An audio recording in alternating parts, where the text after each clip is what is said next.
that this superficial layer, the Earth's crust, it will shake.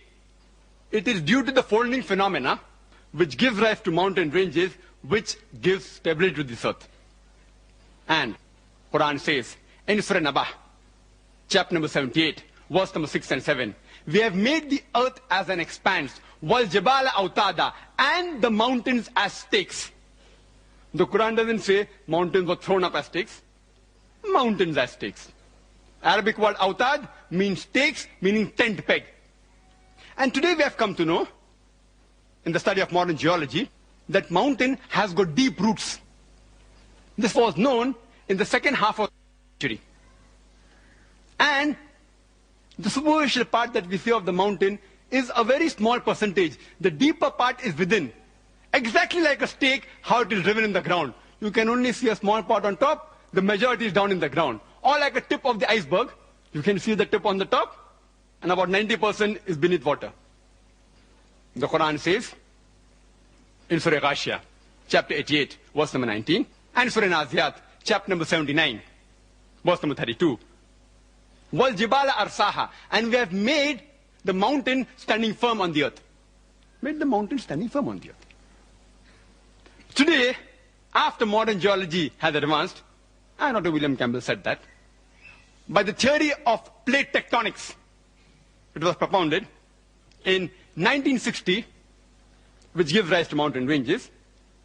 The geologists today do say that the mountains give stability to the earth.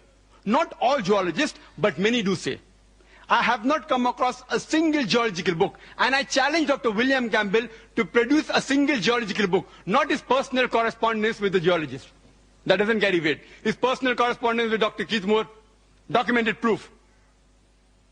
And if you read the book, The Earth, which is referred by almost all the universities in the field of geology, one of its authors, by the name of Dr. Frank Press, who was the advisor to the former president of USA, Jimmy Carter, and was the president of the Academy of Sciences of USA, he writes in his book that the mountains are wedge-shaped, it has deep roots within, and he says that the function of the mountain is to stabilize the earth.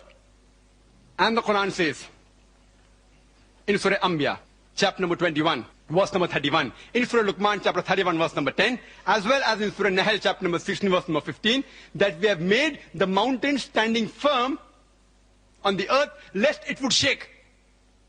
With them and with you. The function of the mountain in the Quran is given to prevent the earth from shaking. Nowhere does the Quran say that the mountain prevents the earthquake.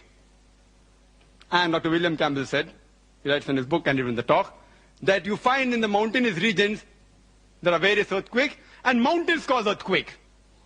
Point to be noted, nowhere does the Quran say that mountain prevents earthquake. The Arabic word for earthquake, as Dr. William Campbell knows Arabic, is zilzal or zalzala. But the words used in these three verses I quoted, it is tamida. Tamida means to shake, to sway, to swing. And Quran says in Surah Luqman, chapter 31, verse number 10, as well as Surah Nahl, chapter number 16, verse 15, we have put on the earth mountains standing firm, lest it would shake with you. It is tamida bikum, shake with you, indicating if the mountains were not there, if you would have walked, if you would have moved, even the earth would have moved with you. If you would have swayed, even the earth would have swayed with you. And we know normally when we walk on the earth doesn't shake. And the reason for this is, according to Dr. Frank Press and Dr. Najjar, who's from Saudi Arabia, and he wrote a full book on geological concepts in the Quran, answering almost everything what Dr. William Campbell has said in detail. And Dr. William Campbell, in his book, he writes that if mountains prevent the shaking of the earth, then how come you find earthquake in the mountainous regions?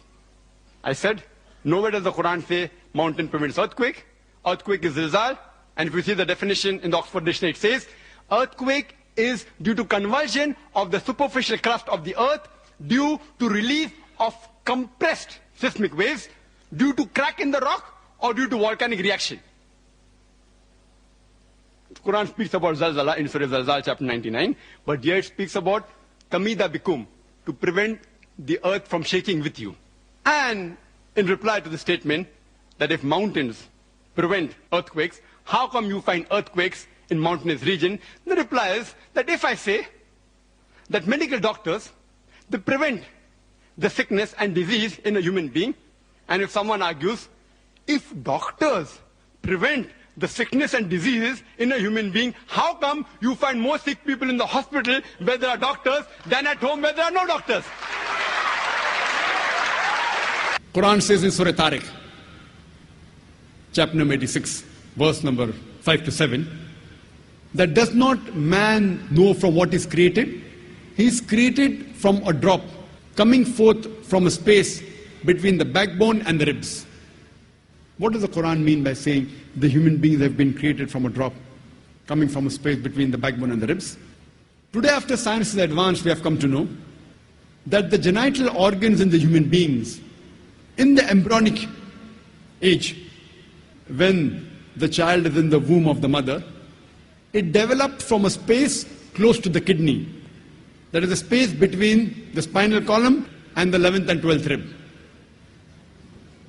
In the male, the genital organ, the male gonads are the testes. In the females, the female gonads, they are the ovaries. And later on, in the embryonic age, these genital organs, the gonads, they descend. In the female, the ovary descends till the true pelvis. And in the male, via the inguinal canal, it descends to the scrotum. But even after descending in the adult life, yet these genital organs, they receive the nerve supply from the same space between the backbone and the 11th and 12th rib. And the blood supply from the aorta, which is present in the same space between the backbone and the 11th and 12th rib. And the venous return and the lymphatic drainage goes to the same space, the space between the backbone and the 11th and 12th rib. The Quran mentions in no less than 11 different places that the human beings have been created from a nutfah. It's also mentioned in Surah Hajj, chapter 22, verse number 5, and Surah Mu'minun, chapter number 23, verse number 13, that the human beings have been created from nutfah, which means a minute quantity of liquid. What does the Quran mean that we have created the human beings from a minute quantity of liquid? The Quran also says in Surah Sajda, chapter number 32, verse number 8, that we have created the human being from a quintessence. And we have created the human beings from solala. The Arabic word solala, besides meaning quintessence, it also means the best part of the whole. So besides the Quran saying we have created the human being from minute quantity of liquid, it also says we have created the human being from the best part of the whole. And today science tells us that only one spermatozoa out of the millions of sperms that are emitted is sufficient to fertilize the ovum. Only one out of several millions. So this one out of several millions, the Quran refers as nutfa, minute quantity, and solala, the best part of the whole. One out of several millions.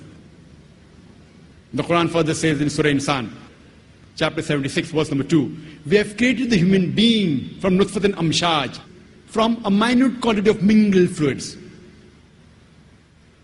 Today science says that both the male fluid and the female fluid, both are responsible for the birth of the baby. So minute quantity of mingled fluids. And besides the male and the female fluids, even the surrounding fluid takes part. Prostatic fluid, etc.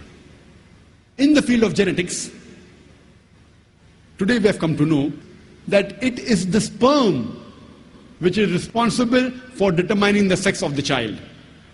And today science tells us that the 23rd pair of chromosomes in the human being, it determines the sex of the child. If it's XX, it's a female. If it's XY, then it's a male. So it is the sperm which is responsible for determining the sex. If the X of the sperm takes part in the fertilization, then a female is born. If the Y takes part, then a male is born. And this is exactly what the Quran says in Surah Najm, chapter number 53, verse number 45 and 46, that we have created the human being from a minute quantity of liquid which is ejaculated. Minute quantity of liquid, ejaculated means it has to be a male fluid. The similar message is repeated in Surah Qiyamah, chapter number 75, verse number 37 to 39, that we have created the human being from a minute quantity of sperm. Nutfatun min man yumna. We have created the human being from minute quantity of sperm, then made it into an alaqah, and made the alaqah into mudga, and gave it sex, male and female. So the Quran says that the sperm is responsible for the sex of the child, whether it's male or female.